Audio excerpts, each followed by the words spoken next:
Hi உறவுகளே, இன்னைக்கு ஒரு பியூட்டி டிப்ஸ் தான் உங்கள்கிட்ட ஷேர் பண்றதுக்கு இந்த வீடியோ போஸ்ட் பண்றேன். நம்மளுக்கு கழுத்துல வந்து நிறைய பேத்துக்கு டார்க்னஸ் இருக்கும். அது லேடிஸா இருந்தாலும் சரி, ஜென்ஸா இருந்தாலும் சரி.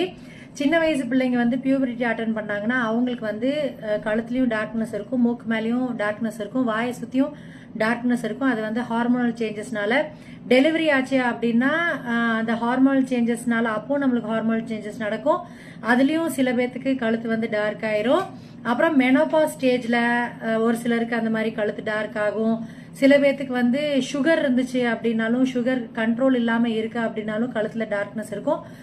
சில பேத்துக்கு அழுக்குனாலையும் சரியா ஹைஜீனிக்கா நல்லா கிளீன் பண்ண மாட்டாங்க, கழுத்துல நல்லா சோப் போட்டு இது பண்ண மாட்டாங்க, தேய்க்க கூடாது. ஒரு சிலர் ஓவரா தேய்ப்பாங்க, வச்சு கை வச்சு தேய்ப்பாங்க, இல்லைன்னா ஏதாச்சும் ஹார்டான இதை வச்சு கூட தேய்ப்பாங்க.